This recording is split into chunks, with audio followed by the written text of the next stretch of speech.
On sait que la longueur maximale du paquet IPv4 ne doit pas dépasser 65 535 octets. D'un autre côté, on sait qu'un paquet doit être encapsulé dans une trame. Par exemple, dans la trame Ethernet 2, la taille du paquet, c'est-à-dire l'entête plus la donnée ne doit pas dépasser la taille maximale du champ donné. Sauf que le champ donné, la taille maximale elle est égale à 1500 octets. Donc, la taille les 1500 octets. La taille maximale du champ data dans une trame est appelée une MTU. Chaque sous-réseau possède sa propre valeur de MTU. Dans cet exemple, le paquet, la taille elle est de 1500 octets. Où il est en train de circuler dans un sous-réseau où la MTU est égale à 1500. Donc, il a le droit de circuler. Mais en arrivant au niveau de le routeur, en arrivant au niveau de ce routeur-là, ce dernier يعرف la MTU le sous-réseau qui lui est directement connecté et même la MTU le sous-réseau qui lui est directement connecté. Il réalise que le paquet il est égal à 1500 octets, sauf que le sous-réseau il doit pas supporter une taille dépassant les 600 octets. Donc il se trouve dans l'obligation de fragmenter le paquet. D'un autre côté, qui est le paquet il sait que la MTU est égale à 600 et là la MTU est égale à 2300. Donc supposons que une fois le paquet a été fragmenté en petits paquets de 600 octets, donc il le routeur, il chope les paquets avec 600 octets inférieur à la taille par rapport à la MTU de sous-réseau, tout en sachant qu'il a décidé de les faire passer par la route. Donc il décide de ne pas fragmenter parce qu'il sait qu'ils peuvent circuler. Alors on a la fragmentation du paquet ou on a la fragmentation IP. Bien sûr, il ne faut pas confondre la fragmentation et qui se passe au niveau de la couche 3, donc avec le périphérique routeur, avec la segmentation qui se passe au niveau de la couche 4 et qui est réalisée par l'hôte émetteur.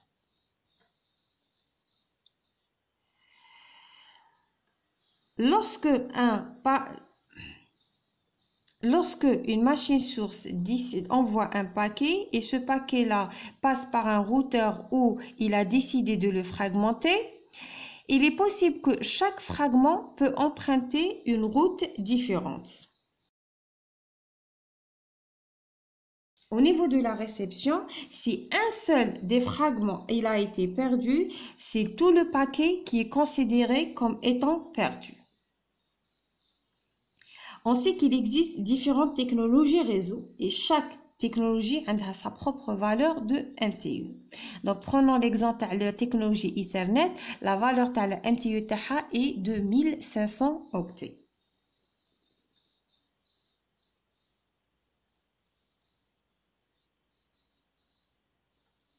Maintenant, étudions les champs de l'entête IPv4 qui seront affectés par la fragmentation. Les champs en question, ce sont les champs du deuxième mot, l'identification, le flag et le décalage fragment. Alors, on va prendre l'exemple. Oui, nous avons un paquet, la taille est de 4000 octets. Il est en train de circuler dans un réseau où la MTU est égale à 4470. Sachant qu'il passe par ce routeur-là, qui a décidé de l'acheminer par cette route-là, la route, elle représente un sous-réseau où la MTU est égale à 1500. Sachant que l'ID, le paquet, l'identification, elle est égale à 1, 2, 3, et le bit DF, don't fragment, qui se trouve au niveau du champ flag est égal à 0, c'est-à-dire qu'il est autorisé de fragmenter le paquet. Donc, le routeur, il va décider de fragmenter le paquet. Sachant que l'entête le paquet, elle est égale à 20 octets, c'est-à-dire que, mais cache le champ option. Il reste 3980 octets pour la partie donnée. Sachant que le routeur possède les services allant jusqu'à la couche réseau. Donc, هنايا, il peut lire l'entête tel IPv4. Il faut savoir que avant la fragmentation, la première des choses est d'éliminer l'ancienne entête tel le paquet. Il lui reste la partie donnée. Hna la partie donnée, il va pas la modifier, il va juste la fragmenter. Donc حنايا دروك غادي الاول نحوسو نعرفو شحال من fragment il va obtenir. على بالنا بلي la taille تاع le paquet elle est égale à 4000 octets. 20 octets pour la partie en tête et il reste 3980 octets pour la partie donnée. D'un autre côté, le réseau, la MTU est égale à 1500. Bien sûr, la même en-tête, la même taille qui sera utilisée, elle sera utilisée au niveau des fragments. Donc, sachant que la MTU est égale à 1500, donc le paquet, le fragment ne doit pas dépasser les 1500 octets. Sachant que chaque paquet, l'entête est égale à 20 octets. Donc, la partie donnée, les fragments, elle ne doit pas dépasser 1480 octets. En divisant 3980 par 1480, on va obtenir 2,68. Donc, ce qui va nous donner deux fragments de 1480 octets, la partie donnée plus les 20 octets à la partie en tête, et un fragment de taille de 1020 octets la partie donnée plus 20 octets la partie en tête. Voilà. On va voir qu'est-ce qu'ils deviennent les champs à le deuxième mot. Le premier champ, c'est l'identification. L'ID, elle permet d'identifier un paquet. Sachant que les trois fragments, ils appartiennent au même paquet d'origine. Donc, au niveau de la reconstitution, pour savoir que ces fragments, ils ont appartenu au même paquet d'origine, donc ils doivent posséder comme ID le même, les HUA 123. Le ID, mais il le même. Maintenant, passons au champ flag. Premièrement, avec le bit don't fragments. Le don't fragment, il est égal à 0, il était important. Parce que le bit qui a donné l'autorisation au routeur de fragmenter le paquet. Maintenant, une fois le paquet a été fragmenté, c'est au routeur de décider est-ce que le bit DF il doit être égal à 0 ou il est égal à 1. C'est-à-dire, est-ce qu'il autorise un autre routeur de le fragmenter ou pas. Alors, la décision, elle dépend de la taille de la donnée. Et dès que la taille de la donnée est trop petite et elle ne supporte pas une autre fragmentation, donc le routeur il a le droit de mettre comme valeur le bit DF la valeur 1. C'est-à-dire je n'autorise pas d'autres fragmentations. Sinon, il met est égal à 0. Bien sûr, il existe d'autres raisons pour lesquelles un routeur décide que les nouveaux fragments ne doivent plus être fragmentés par les prochains routeurs. Le deuxième bit qui nous intéresse, c'est more fragments. Alors, more fragments pour dire s'il y a un autre fragment après le fragment en question. Le premier fragment, donc à la Benebli, il va y avoir d'autres fragments. Donc le MF, il est égal à 1. La même chose pour le deuxième fragment. Pour dire qu'il y a un autre fragment après lui, donc le bit MF, il doit être égal à 1. Par contre, pour le dernier fragment, pour dire qu'il n'y a pas de fragment après lui, donc le MF, il doit être égal à 0. Il nous reste maintenant le dernier champ, les HUA décalage fragment, ou là fragment offset, ou là tout simplement offset. Alors, le premier fragment, sachant qu'il va venir en premier, donc le champ offset, il doit toujours être égal à 0. Pour le deuxième fragment, le fragment rédigé après les 1480 octets le premier fragment. Donc, la valeur de l'offset, elle va être égale à 1480.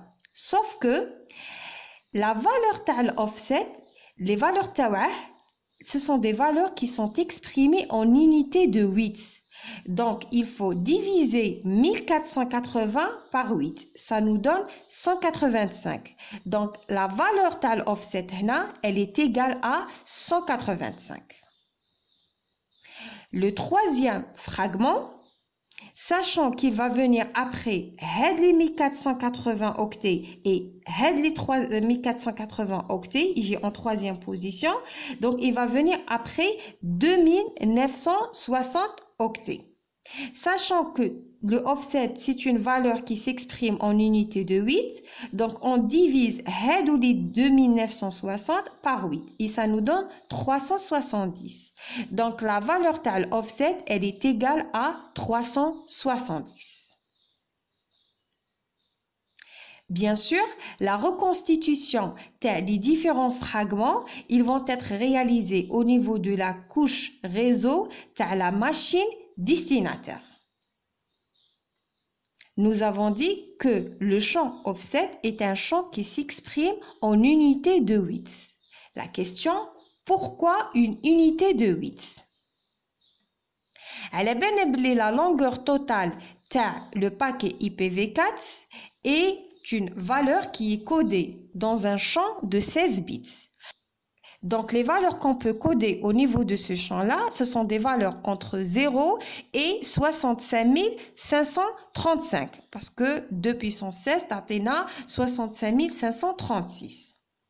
D'un autre côté, le décalage fragment est un champ qui est codé sur 13 bits. Donc, les valeurs qu'on peut mettre dans le décalage fragment ou l'offset, ce sont des valeurs qui varie entre 0 et 8191, parce que 2 puissance 13 Athéna 8192. On prend un exemple, un paquet. Win, la partie donnée, elle est égale à 13 000 octets. La partie donnée, m'chiga le paquet, la partie donnée. Le routeur a décidé de le fragmenter en paquets où la partie donnée ne dépasse pas les 5000. Donc, on va obtenir 3 les fragments. Le premier, la taille de 5000, la partie donnée. Le deuxième, 5000. Et le dernier est de 3000. Radi choufou l'offset.